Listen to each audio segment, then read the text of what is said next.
it's a perfect disaster to say the least. I mean, it's just you're talking about politics 8 hours a day, 7 days a week, and anyone from all around the world anonymously can come in and try to pick apart what you're saying or piss you off or say something heinous. In real time, yeah. In real time. And many people do take advantage of that.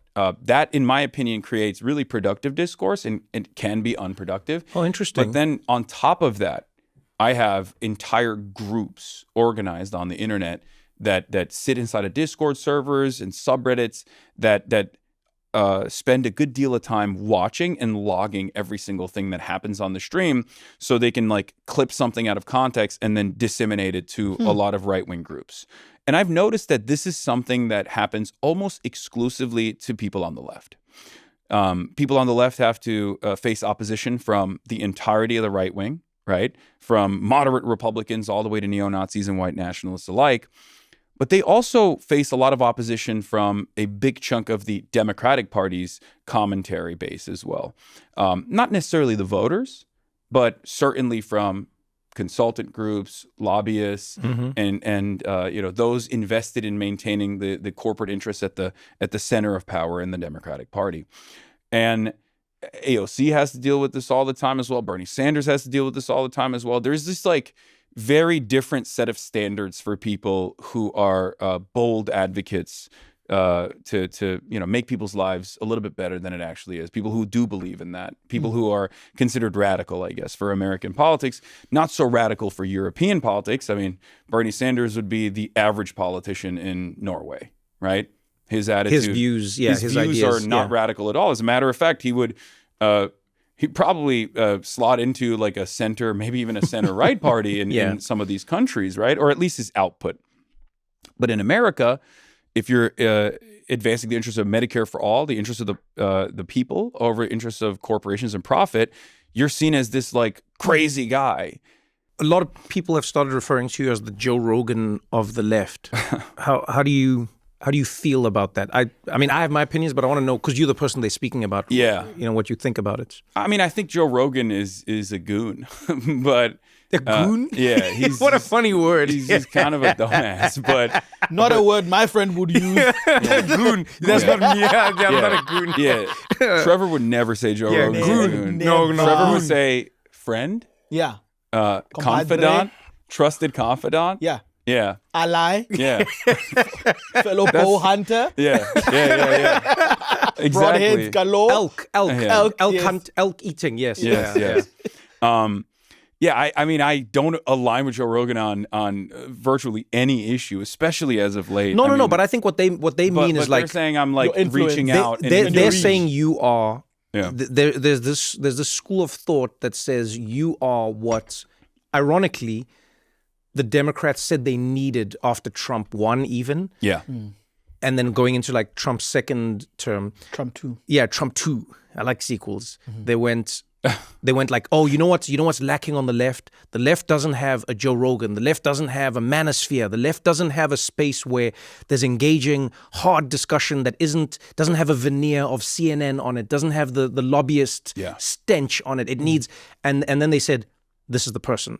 Hasan Piker is the Joe Rogan of the left. And that's what I mean is like, how do you respond to that? So a couple things. When they were doing that, they kept coming to me and going, you're the Joe Rogan of the left. What do you think is the problem with the party? And I kept telling them, this is an issue that you can't podcast your way out of.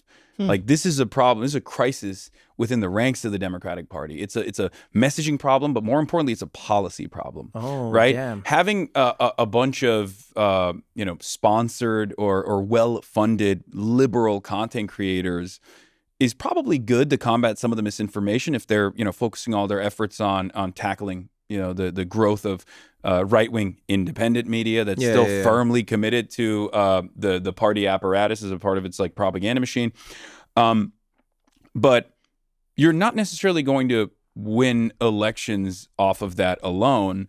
What needs to change is not the media ecosystem and the media environment. What needs to change is the party. One of the biggest issues with Kamala Harris was that she was incapable of defining herself with key policy prescriptions that people could identify with And instead, she was defined by her opposition. That's why the Kamala Harris is for they, them ad worked, I guess, if you ask the Democratic Party consultants, not because everyone was like viciously transphobic and like primarily invested in like punishing 1% of the American population. Certainly there's some people who wanted that, but it was because of a lack of clear messaging on key policy issues from the Kamala camp that allowed the opposition to define her. We have to fix that, was my argument. And I kept warning over and over again leading up to the election, and certainly after the election, I kept talking about this all the time.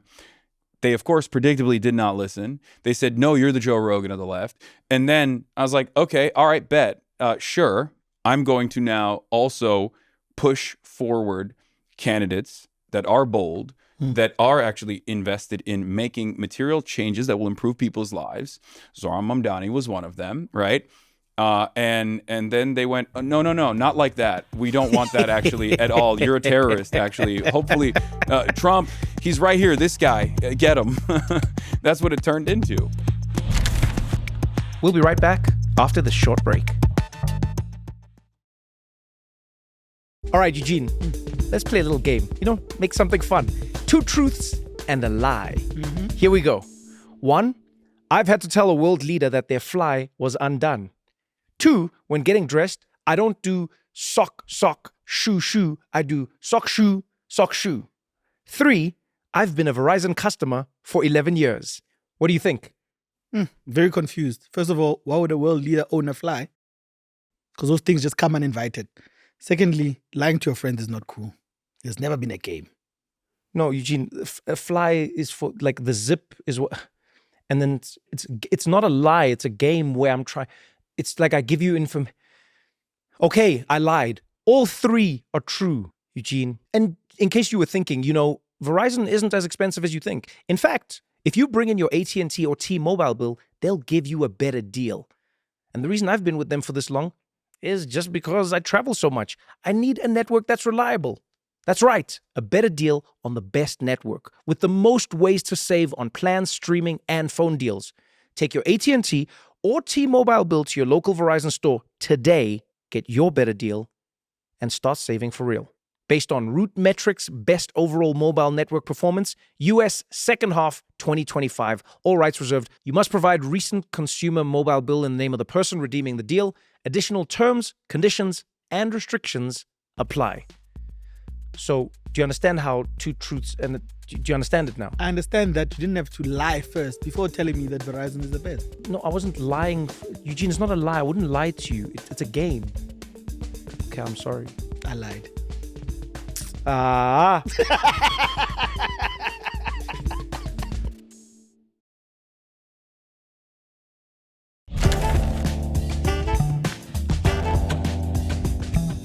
There are a ton of articles written about you, as you're saying, from the left, just about like how this guy's the worst thing to happen to the Democratic Party, and this guy is, you are destabilizing what doesn't need to be more destabilized. It's funny. I actually want to know what you think. I'm torn on the Kamala and Hillary thing because we are unable to run multiple simulations of our lives, or at least like we don't know if we can. We always say that Hillary lost because of her messaging, blah, blah, blah. We say that Kamala Harris lost because of her messaging, blah, blah, blah, blah, blah.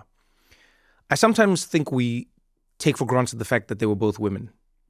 And I don't know how much you lose by being a woman running for president. America has never had a woman president. Never radical misogynist. No, you can, because I'm saying, don't run women. This is how we get the clicks. Yeah. No, but what I'm saying is this, right? Donald Trump lost an election. Mm-hmm. Who did he lose to? A man. No, stick with me on this, right? Okay. An old man who had never beaten anyone in any major election. Yeah. Or fist fight. Yeah. Well, you don't know that. I agree, but you don't know. Apparently he was what? You know, he did a lot for South Africa's liberation. Who, Joe Biden? Yeah. fully. Yeah. No, fully, apparently. Apparently, like back in the day, he Yeah, was... yeah. No, really. No, No, he lied. 100%. He lied about getting arrested, though. Oh, yeah. Yeah, he But lied about that. that's separate. And yes, no, he was actually anti-apartheid. This is true. Yes. Which was a big step when a lot of people were not. Which was very strange because he was also radically in opposition to desegregation in the United States of America. And even at the same time that he was like anti-apartheid in South Africa, he literally was, co-sponsoring bills alongside Strom Thurmond. Yes, but Why is this guy indefensible? Hassan, What's going on? I'm trying so hard. Sleepy Joe. but he was against apartheid, Hassan. Yeah. No, so And also, at the same time, he was against South African apartheid. He was very much in favor of Israel, which, again, another contradiction. yeah, but here, you know what's interesting about that? I don't know if you've ever seen the interviews of Nelson Mandela when he comes to the United States just after he's been released from prison. Yeah. And he's like free. And then the version of him that I call AM. What's that? Angry Mandela. Oh, yeah. When he wasn't taking any He nonsense. wasn't taking any nonsense. And then they like ask him, they go like, so Mr. Mandela, you're going to, we've got enemies with Israel and why won't you team up with, and he was like, the freedom of the Palestinian people. And he goes in so hard good. and he's like, I will never support the freedom. And they're like, but you're our ally. And he's like, just because your enemies are not my enemies. Yeah. Your enemies, I believe in the freedom. And he goes in hard and you can see they're like, my man. Well, it was also about Che Guevara too, because they were hitting him on Fidel Castro and Cuba. Yeah. And it's like, yeah, I feel like you're oblivious to the amount of effort and manpower expended by the Cuban government at a time when like they didn't have too much. They had nothing. They had nothing, and they spent so much trying to liberate Africa. And of course, there's going to be some shared resentment against Western colonialism. Yeah. And why would they betray? Why would he turn around and betray other people going through similar plight?